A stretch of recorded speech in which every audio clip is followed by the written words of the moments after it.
Hi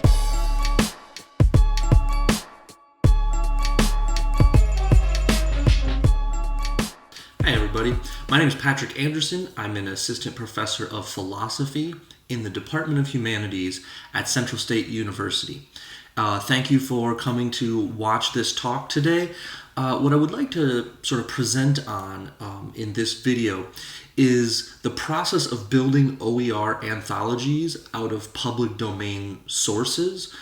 And I'll give a few examples of philosophy doing this, including my own attempts currently that I am working on now at building an anthology, an OER anthology for African American philosophy. And I guess that's a good segue into mentioning how I came to this topic or to this project in the first place. I've been involved with OER work or, sort of engaged in creating or using OERs for a few years now. And last summer, I was given the task of building a course for African American philosophy using OER materials. Well, I did a pretty exhaustive search through everything I could find, and there was nothing. But in philosophy, we don't really need like a composed textbook by a faculty member or a researcher. What we actually need are collections of primary sources, because this is basically what philosophy starts with. We start studying the primary source of the philosopher, interpret it, and then use that as a basis for our own thinking. And so what I did to build that class was patch together dozens, maybe hundreds of public domain texts from Black philosophers in the 19th century. Now, of course, we all know that public domain texts are texts that were once copyrighted that are no longer under copyright, and so others are free to publish and republish those texts as they please. Traditionally, when we assign an anthology for a class, it's a commercial book, it's a physical publication, and students had to pay money for it, sometimes a lot of money. And I thought, in the digital age, there is no reason that we can't build anthologies out of public domain sources. It kind of solves all the different problems. One, we don't have to get anything licensed, because as public domain texts go, we're free to use them. But also, it gives us some freedom in building the actual anthologies themselves, like creatively and content-wise. And finally, it does save the students money. And even though, there still are some students who prefer to have a physical book, and some of us faculty also are fans of that as well. But even in these kinds of contexts, you can get the text circulated even more readily, even more easily and efficiently if you're using online means, digital means. What I would like to do is sort of introduce three key considerations that have come to mind for me as I have been building this project that I'm working on, and then show you two examples of OER anthologies in philosophy, one that currently exists and is available for use online, and the one that I'm making just to kind of show how I'm trying to take this principle a next step further. So as I worked on this project, a few things came to mind, and I thought that these are the basic questions that need to be answered. I don't think that there are universal answers to these questions. I think the answers have to be contextualized. So if this is the kind of project you'd like to do, you're probably just going to have to figure out the answers to these in your context. I also don't know that I even have answers for myself yet, but I think that these are important things to consider. So first, what is the appropriate length of an OER anthology of primary sources? So, for instance, physical publishing has limitations. There's a sort of cost-benefit analysis that has to go with how much do we put in versus how much does it actually take to produce the book itself, how heavy is it going to be to carry around. We want to make sure that we're not including unnecessary things, and also considering the publication cost versus what we can sell it for. But when you're publishing in a digital space, you can publish endlessly without those kinds of considerations. So if the publishing process itself is not imposing the limitations on you, then what is, if anything? And To me, I think really it would just be a matter of not creating a file or a document that is so overwhelming that no one can navigate it. That has been sort of my challenge in trying to be as comprehensive as possible, but also try to be as practical as possible. The second question that came to me, and the third question, these kind of follow from the first two, but they are distinct, and so I separate them out. Second is, should included texts be excerpted or presented in full?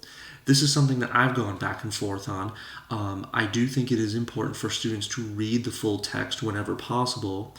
However, that's not always necessary.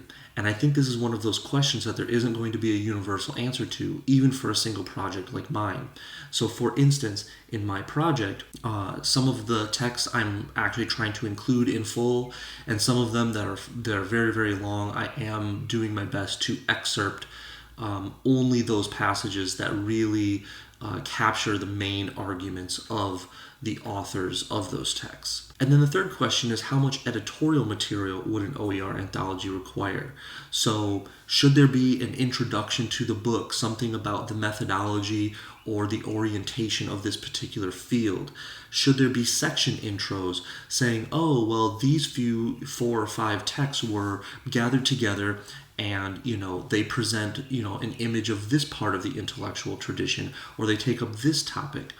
And then things like footnotes, explanatory footnotes. Would these be necessary to sort of help students and faculty perhaps contextualize?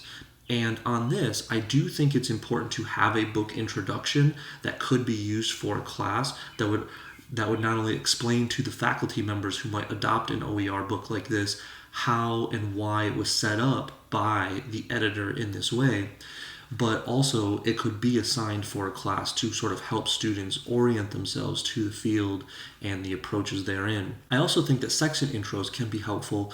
These don't have to be very long, but I think they should include some biographical information or context for the authors and the texts that would be included in a book like this. And they should also say something about the key ideas, why they're there, and how these texts sort of were curated in this way. So with those 3 key considerations, I'd like to show you just 2 examples of OER textbooks and kind of see what we can learn from these.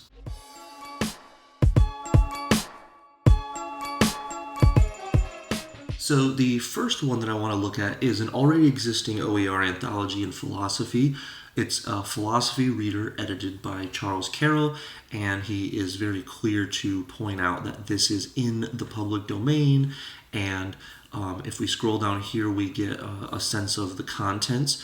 So we have a section on narratives and ethics with Plato and Aristotle and a few other philosophers. And then we have sections on utilitarianism, justice and duty, natural and human rights, virtue ethics, and so on, all with appropriate excerpts from the different philosophers. If we open this book up as a PDF, this is how it would look for us. So we have just a very simple title page and copyright information, a very short introduction here, just, about a page or so. And then we have our first subsection of narratives and ethics. And then we get to our first text here, Plato. And, this is excerpted from one of Plato's dialogues.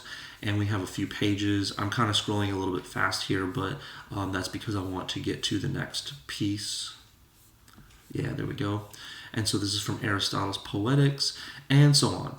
Now, one thing that I really like about this is that it does bring together, the passages from the primary text that the students would need.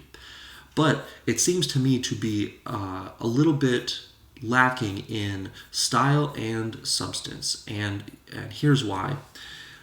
There's no reason that we can't have really good quality production in an OER textbook, but more than that, this book, which I have used for classes. I've used the excerpts that are in this in classes, and so I have already found it to be very helpful. But I thought it would also be helpful if Charles Carroll had actually written an introduction that could be used, or provided section or introductory material for the different sections so that students could rely on that as well. Things like this. And there's also no table of contents in the PDF itself, which might make it somewhat difficult to navigate. And this one was really the inspiration. It gave me the idea to do my own project, so I really appreciate this book being in existence, not only because I've used it, but because it's inspirational to me. Now I'd like to show you some from my own project that is in the works. So my own project here, I've just sort of provisionally titled Black Thought, Black Resistance, an Anthology of 19th Century African American Philosophy. I tried to put together this cover and title page here with just a free font and some Creative Commons images that I will credit in the text itself. I've also tried to build a pretty comprehensive table of contents that kind of shows the outline of this project. So, for example, part 1, the roots of resistance, and this is, pre-Civil War Black philosophy in the United States. Part 2 on Black nationalism, and so we have foundations of Black nationalism, a section on Martin Delany, who was one of the most influential nationalists of the time, and then reflections on the Haitian Revolution from the United States and the African American philosophers therein. And then each section here is organized into subparts. So we have a section on pamphleteering and protest. We have a section on Ethiopianism, slavery, and resistance. We have a section on redemption narrative, and then we have a section on Frederick Douglass. And as you can see, this is all sort of, still in the draft stages, but this is kind of how the book is set up. And then if we go to the actual text part here, we've got our section title. This would be a section introduction that I would write to introduce the pamphleteering as protest material. And then we get into our first text here. And so this one is presented in full. And then we get to our second text, Prince Hall, and his address delivered to the African Lodge, and so on. Now, as you can see here, it's already at 40,000 words, and this is but one small section of the entire project. That's why I think some of this is a challenge. So, taking my inspiration from existing OER anthologies, what I wanted to do was increase the production value a little bit, just to give a nice presentation, but I also want to include more editorial content, like an introduction to the book that explains a kind of culturological or methodological approach to how to study 19th century African American philosophy, as well as section introductions to introduce our thinkers in our text and to kind of put them into their context in that way.